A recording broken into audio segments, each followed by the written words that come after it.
رات کے تقریباً 11:15 بجے کا وقت تھا، تو مجھے بنی گالا سے فون آنے لگے کہ خان صاحب کا بیپر کرانا ہے. بیپر مطلب کہ ARY کے اوپر انٹرویو.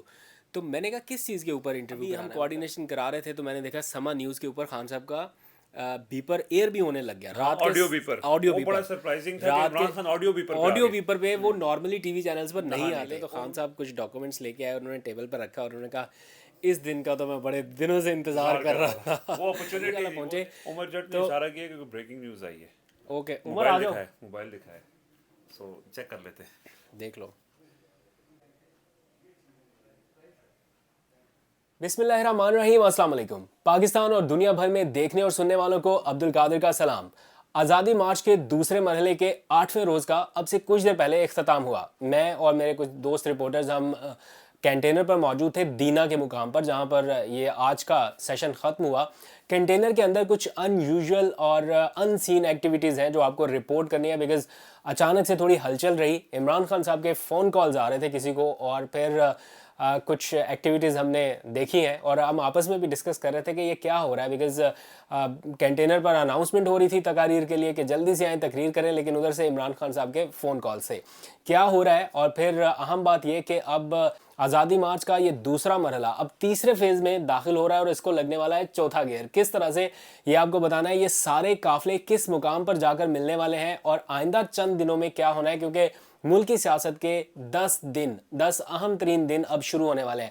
کیا کیا ڈیسیژنز ہو رہے ہیں کچھ آپ کو رپورٹ کرنا ہے, لیکن تھوڑا سا آگے آئے میں آپ کو دکھاؤں کہ میرے سامنے والی کھڑکی میں والی بات اب تھوڑی سی پرانی ہوگی. میرے گھر کے روم کے سامنے والے روم میں آپ کو وہ دو نمونے نظر آ رہے ہوں گے. تھوڑا سا آگے آ جائیں میں آپ کو دکھاؤں. سامنے والی کھڑکی میں ایک چاند سا ٹکڑا نہیں ہے, یہ 2 نمونے رہتے ہیں. تو ان دونوں کو بھی لے کے چلتے ہیں یہاں پر اور تھوڑی گپ شپ کرتے ہیں اور آج کا پورا اوور ویو آپ کو بتاتا ہوں کہ کیا ہم نے وہاں پہ آبزرو کیا اور کیا ایکٹیویٹیز تھی. رضوان بھائی آئیں ذرا اپنے ناظرین کو تھوڑا اپڈیٹ کرتے ہیں آج کی کچھ ایکٹیویٹیز کو. تو رضوان ہمارے ساتھ ہوں گے, ذرا کیمرہ سیٹ اپ کر کے یہاں پہ بات کرتے ہیں. اوکے جی, تو رضوان غلزئی اس وقت ہمارے ساتھ موجود ہیں. بات چیت کا آغاز کرنے سے پہلے بس اب صرف ایک دن کا انتظار اور رہ گیا ہے اور ہفتے کے روز اب chairman PTI Imran Khan announce کرنے جا رہے ہیں وہ تاریخ کہ کس دن سارے قافلے راولپنڈی میں اکٹھے ہوں گے. آج تھوڑی دیر پہلے میں اور رضوان اور عمر ہم کنٹینر کے اوپر موجود تھے. کچھ عجیب و غریب سی ہلچل وہاں پر دیکھنے میں آئی. میں پینک نہیں سے کہہ سکتا, لیکن بہت ہنگامی نوعیت کے کچھ رابطے ہو رہے تھے. تقریر بھی انتظار میں رہی کافی دیر تک, بلاتے رہے لیکن بلایا جا رہا تھا کہ جی فلاں رہنما آ جائیں, لیکن وہ فلاں رہنما جو ہے وہ خان صاحب کے ساتھ بزی تھے اور کچھ ہدایات لے رہے تھے. اینی ویز یہ کچھ وہاں پر ان یوزول ایکٹیویٹیز ہو رہی تھی. تھوڑی سی ڈیٹیل آگے چل کے بھی بتاؤں گا. عمران خان صاحب نے آج صحافیوں کے ساتھ بات چیت کی ہے. اس بات چیت میں انہوں نے بلکہ فرانسیسی TV کو انہوں نے انٹرویو دیا. انہوں نے کہا کہ میری جان کو خطرہ ہے اور میرے پہ دوبارہ بھی حملہ ہو سکتا ہے, لیکن موت کا یہ خوف میرے پاؤں کی زنجیر نہیں بن سکتا. اس لیے لگتا یہ ہے کہ یہ قافلہ اسی طرح آگے بڑھتا رہے گا اور اب چند دن ہی رہ گئے ہیں راولپنڈی پہنچنے میں اور ملکی سیاست کے 10 اہم ترین دن شروع ہو گئے ہیں. کچھ اہم فیصلے آرمی چیف کی تقرری کے حوالے سے آج عمران خان کا پالیسی سٹیٹمنٹ بھی آ گیا ہے کہ ہمارا انتظار کریں کہ اب ہم کیا کرتے ہیں. ویٹ اینڈ سی کی پالیسی اپنائی انہوں نے.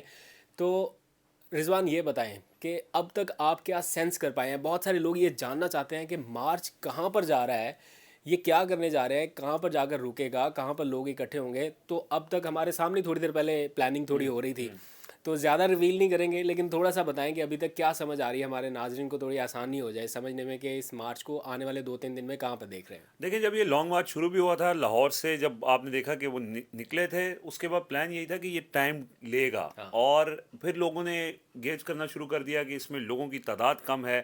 تو پھر اوبیسلی ایک انسیڈنٹ ہوا تو اس کے بعد ویسے ہی اس پہ اثر پڑا ہے. لیکن اس وقت بھی ہم نے یہ کہا تھا کہ جو لانگ مارچ شروع ہونا ہے وہ آ کے پنڈی سے شروع ہونا ہے, کیونکہ ملک بھر سے قافلے پہنچتے ہیں پنڈی. اب جو پلان جس کا آپ ذکر کر رہے ہیں کہ وہ ڈسکس ہو رہا تھا, وہ یہی ہے کہ ایک تو یہ شاہ محمود قریشی جس کو لیڈ کر رہے ہیں یہ لانگ مارچ, ایک اسد عمر والا لانگ مارچ, یہ آ کر اکٹھے ہوں گے روات کے مقام پر. اور پھر نیکسٹ روات کا مقام جو ہے یہ راولپنڈی کے قریب ترین جگہ ہے, تو GT روڈ سے آنے والا لانگ مارچ بھی اور جو دوسری سائڈ سے آ رہا ہے یہ بھی روات کے مقام پر اکٹھا ہو جائے گا. پھر 2 اور قافلے بھی آ رہے ہیں, خیبر پختونخوا سے, جو ایک پشاور سے, ایک مردان اور ہزارہ ڈویژن سے. پرویز خٹک الگ لیڈ کر رہے ہیں, مراد سعید اور محمود خان الگ سے لیڈ کر رہے ہیں, اور پھر علی امین گنڈا پور جو جنوبی اضلاع ہیں وہاں سے وہ لوگوں کو لے کے آئیں گے. پلس گلگت بلتستان. گلگت بلتستان کا الگ قافلہ ہوگا, کشمیر کا الگ قافلہ ہوگا, سندھ کا الگ قافلہ ہوگا, جنوبی پنجاب کا الگ ہوگا, اور یہ جو 2 لانگ مارچز آ رہے ہیں ان کے قافلے الگ ہوں گے. جب یہ پنڈی پہنچ جائیں گے تو وہاں پر جو اسلام آباد کے 3 انٹری پوائنٹس ہیں مین, ایک جو جی ٹی روڈ سے آتا ہے, ایک جو موٹر وے سے آتا ہے, اور ایک جو کشمیر سے آتا ہے. ان تینوں انٹری پوائنٹس کو بند کر دیا جائے گا. اسلام آباد کا حصار میں اس کو لے لیا جائے گا, اور اس حوالے سے جو لوگوں کی جو مقدار یا کرسیاں گننے والے ہیں, جو ہیڈز کاؤنٹ کرنے والے لوگ ہیں, وہ پھر اس دن ان کو ایک سرپرائز ملے گا. کیونکہ عمران خان صاحب جو کانفیڈنٹ ہیں کہ بڑی تعداد میں لوگ آئیں گے, تو وہ اسی لیے کانفیڈنٹ ہیں کہ ہر طرف سے قافلے موو ہو رہے ہیں, اور ان کا ایک سینٹر پوائنٹ بنا دیا گیا ہے کہ کہاں پر یہ قافلے مرج ہوں گے اور پھر مرج ہو کے کیسے آگے بڑھنا ہے.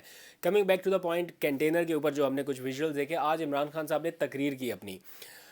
اس تقریر میں اسٹیبلشمنٹ مخالف بیانیہ تھوڑا کم تھا, اور باقی جو معاملات اپوزیشن اٹھا رہی ہے, فار ایگزامپل یہ توشہ خانہ گھڑی والا معاملہ, یہ ان سے اپوزیشن سے زیادہ تو عمران خان اٹھا رہے ہیں اب اس معاملے کو, اور وہ بہت زیادہ اگریسو ہیں. میں رضوان آپ کو بتاؤں, میں نے 2 مرتبہ ایسے مواقع آئے جب میں نے عمران خان صاحب کو اتنا کانفیڈنٹ اور یہ کہتے ہوئے سنا کہ میں اس موقع کی تلاش میں تھا. ایک آج انہوں نے کہا کہ میں تو اس موقع کی تلاش میں تھا, اب میں ان کو سو کروں گا یا ان کے خلاف قانونی کارروائی کا آغاز کروں گا. کچھ نہ کچھ تو گڑبڑ ہے جو وہ پروگرام بار بار کبھی پرائیویٹ ہو رہا ہے.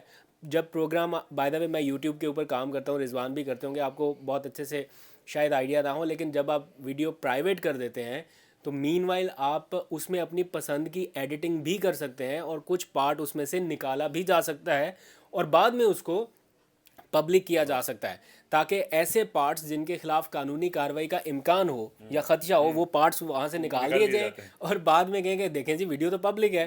تو اس طرح کا بھی ہو سکتا ہے. تو اور دوسرا موقع ایسا کون سا تھا رضوان, آپ بتائیں.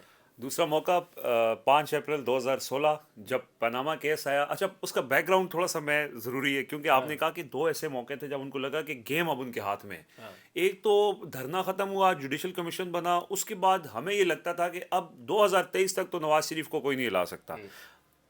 پاناما لیکس ہوتی ہیں, بنی گالا میں 5 اپریل کو پریس کانفرنس ہوتی ہے, عمران خان وہ لہراتے ہیں, اور وہ ایگزیکٹلی وہ جو آپ نے بات کی ہے کہ یہ اب چیزیں انہوں نے اپنے ہاتھوں میں کر لی تھی. ایونچولی کیا ہوا کہ وہ کیس لے کے نکلے, انہوں نے نواز شریف کے اقتدار ختم کیا, اقتدار میں واپس آئے.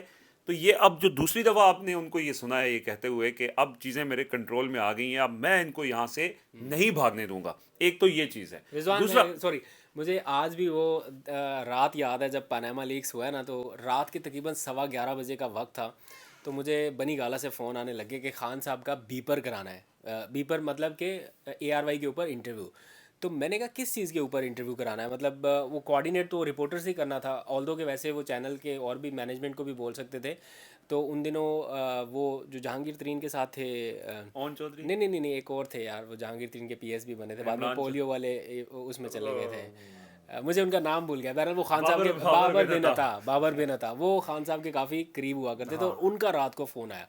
اور ابھی ہم کوآرڈینیشن کرا رہے تھے تو میں نے دیکھا سما نیوز کے اوپر خان صاحب کا بیپر ایئر بھی ہونے لگ گیا رات کے, آڈیو بیپر, بڑا سرپرائزنگ تھا کہ عمران خان آڈیو بیپر پہ, وہ نارملی ٹی وی چینلز پر نہیں آتے, اور ان دنوں وہ ہوا, اور اگلے دن انہوں نے ہنگامی پریس کانفرنس بلا لی. اور جب ہم بنی گالا پہنچے اس پریس کانفرنس کو اٹینڈ کرنے کے لیے, تو خان صاحب کچھ ڈاکومنٹس لے کے آئے, انہوں نے ٹیبل پر رکھا, اور انہوں نے کہا اس دن کا تو میں بڑے دنوں سے انتظار کر رہا تھا. وہ اپرچونٹی تھی, وہ جیسے ہوتا ہے نا کہ ہر کرائسس کے اندر عمران خان ایک اپرچونٹی تلاش کرتے ہیں, سو وہ ان کو وہ مل گئی تھی, اور اس کو انہوں نے ایسا, پھر آپ کو یاد ہوگا عبدالقادر کہ وہ صبح سردیوں میں supreme court Imran Khan daily آنا, اور تسبیح پکڑ کے, اور پھر آپ کے ساتھ گپ شپ بھی لگاتے رہتے تھے, اور کہتے ہیں کول ان کام آپ پوچھتے تھے کہ خان صاحب تسبیح کس نے دیا ہے, وہ ولید اقبال لے کے آیا تھا.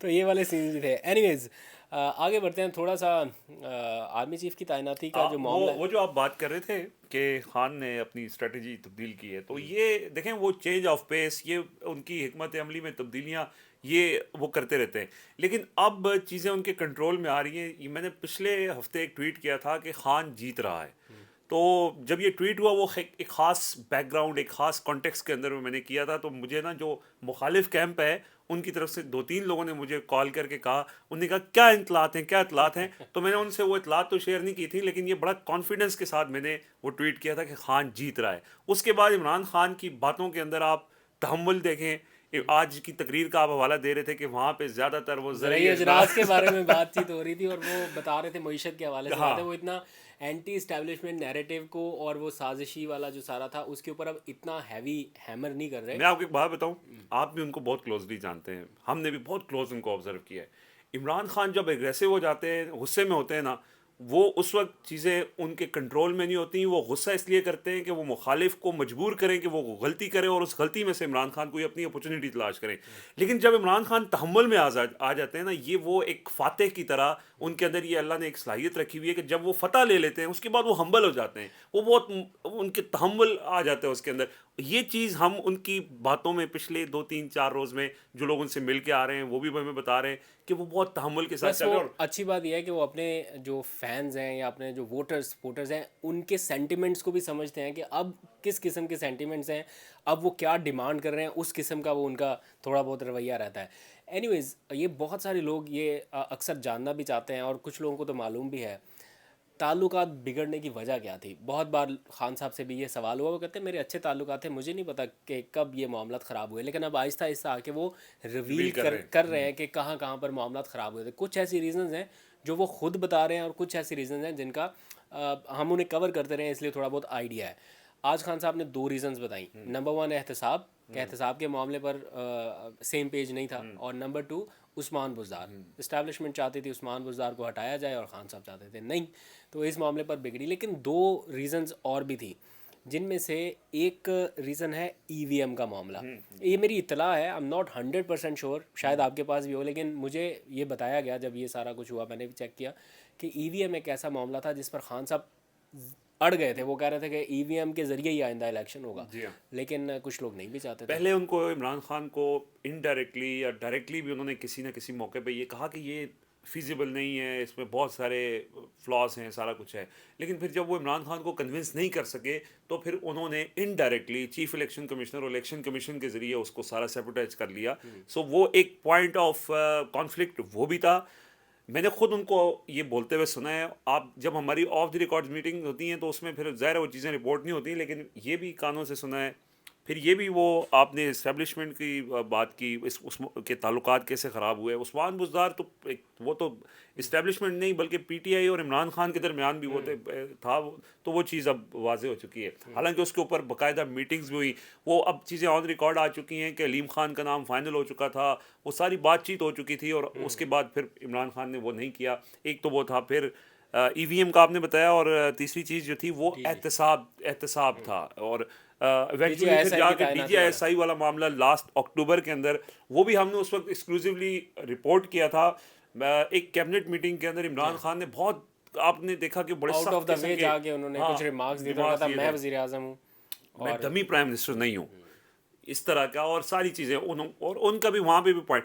لیکن وہ ایسا موقع تھا، پھر اس کے بعد چیزیں ہونا شروع ہو گئی تھیں. آپ آج ایک پی ٹی آئی کی بہت اہم ممبر کو یہ بتا رہے تھے کہ سب سے امپورٹنٹ بات یہ تھی کہ جو آرمی چیف کی ایکسٹینشن والی قانون سازی تھی، اس کے اندر ساری پارلیمنٹ نے، ساری جماعتوں نے کس گارنٹی کے اوپر اس وقت ووٹ کیا تھا اس قانون سازی کو. سو چیزیں کوک اپ ہو رہی تھیں، عمران خان کی باتیں جہاں نہیں سنی جا رہی تھیں، تو ان کا آلٹرنیٹ پلان ہمیشہ سے اسٹیبلشمنٹ کا یہ ہوتا ہے کہ وہ آلٹرنیٹ پلان کے اوپر کام کر رہی ہوتی ہے. تو انہوں نے یہ سارے لوگوں کو آن بورڈ کسی نہ کسی حد پہ کیا ہوا تھا. لیکن جب ڈی جی والا معاملہ آیا تو وہاں پر پھر انہوں نے کہا کہ انف از انف، اور پھر ساری چیزیں شروع ہوئیں، اور آپ نے دیکھا کہ کیسے وہ ساری چیزیں فولڈ ہوئیں. تو ڈی جی صاحب کی تقرری کے بعد اب معاملہ ہے آرمی چیف صاحب کی تقرری کا، اور اس کے لیے آصف زرداری اور بڑے بڑے پلیئرز جو ہیں وہ میدان میں ہیں. بلاول بھی پہنچ گئے ہیں خصوصی طیارے کے ذریعے پہنچ گئے جی. اور آپ نے بتایا تھا اسلام آباد کوارنٹائن میں ہے، تو شاید کہ کوئی کوارنٹائن سے نکل کے مشاورت ہو. دیکھیں اب یہ تعیناتی والا معاملہ اتنا سینسٹیو ہے نا کہ اس میں پھر نہیں دیکھا جاتا کہ سامنے گورنمنٹ ہے، پرائم منسٹر ہے، کیونکہ میرٹ کے اوپر آپ کو پتہ ہے کہ پاک آرمی کے اندر ایک میرٹ کا جو سسٹم ہے اس کی ہر کوئی تعریف کرتا ہے. آپ اختلاف پالیسیز سے کر سکتے ہیں، آپ کسی شخصیت سے اختلاف کر سکتے ہیں، لیکن جو سسٹم ہے اس سے اختلاف نہیں کیا جا سکتا. ایک بار پھر یہی سمجھا جا رہا ہے کہ وہاں پہ میرٹ پہ فیصلے ہوں گے، لیکن جو گورنمنٹ فیصلہ کرنا چاہ رہی ہے وہ میرٹ کے اکارڈنگ اس لیے نہیں ہے کہ وہاں پہ بہت سے ان کو ارینجمنٹس کرنی پڑ رہی ہیں. کہیں قانون سازی اب ایک چیز سامنے آئی ہے. پھر آپ نے یہ بھی دیکھا کہ ڈیٹس آگے پیچھے ہو رہی ہیں، تو وہ جن کو وہ چاہتے ہیں، سو یہ ساری چیزیں کمپرومائز ہو رہی ہیں. تو ان کو یہ پیغام دیا گیا ہے کہ آپ میرٹ کو مد نظر رکھنا ہے, آپ نے کوئی ایکسٹرا آرڈنری چیز نہیں کرنی. یہی وجہ ہے کہ وہ سارے اسلام آباد آ بھی گئے, کیونکہ ان کو بھی اب لگتا ہے کہ معاملات جو ہیں وہ زیادہ ان کے کنٹرول میں نہیں ہیں. حامد میر صاحب نے بڑا کلیئرلی ٹی وی کے اوپر یہ کہہ چکے ہیں کہ ان کو صرف بتایا جائے گا کہ آپ نے یہ کرنا ہے. اگر وہ ادھر سے ادھر ادھر ہوں گے تو پھر ان کے لیے مشکلات ہوں گی, اور شاید یہی وجہ ہے. اور عمران خان نے جو بات کی ہے نا کہ میں آرمی چیف کی تعیناتی والے معاملے پہ ہم پیچھے ہٹ گئے ہیں, پیچھے کس لیے ہٹے ہیں کہ ان کو یہ یقین دہانی کرا دی گئی ہے کہ میرٹ کے اوپر فیصلہ ہوگا. اور عمران خان کسی ایک شخصیت, کچھ لوگ کہہ رہے تھے کہ جنرل فیض حمید کو آرمی چیف بنانا چاہ رہے ہیں, لیکن وہ تو ابھی دوڑ میں نہیں ہے اور نہ ہی ایسی کوئی کوشش لابنگ ہوئی ہے. سو میرٹ کے اوپر ان کو گارنٹی ملی ہے, اسی وجہ سے آپ نے ان کے رویے کے اندر بھی تبدیلی دیکھی ہے, اور وہ اب بالکل سکون سے بیٹھ گئے کہ ان کو یہ یقین ہے کہ آرمی چیف کی تعیناتی پہ حکومت وہ ڈنڈی نہیں مار سکے گی جس کے لیے وہ چور دروازے سے داخل ہو کے اپنی مرضی کا آرمی چیف لگا کے اور اگلے الیکشن کو مینوپولیٹ کرنے کی کوشش کر رہے تھے. آل رائٹ جی.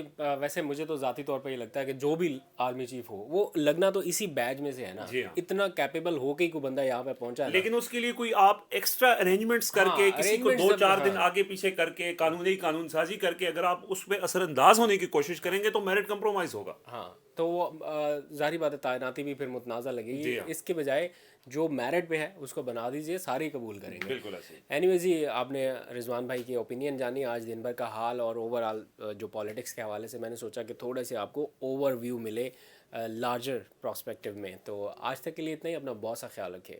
خدا حافظ.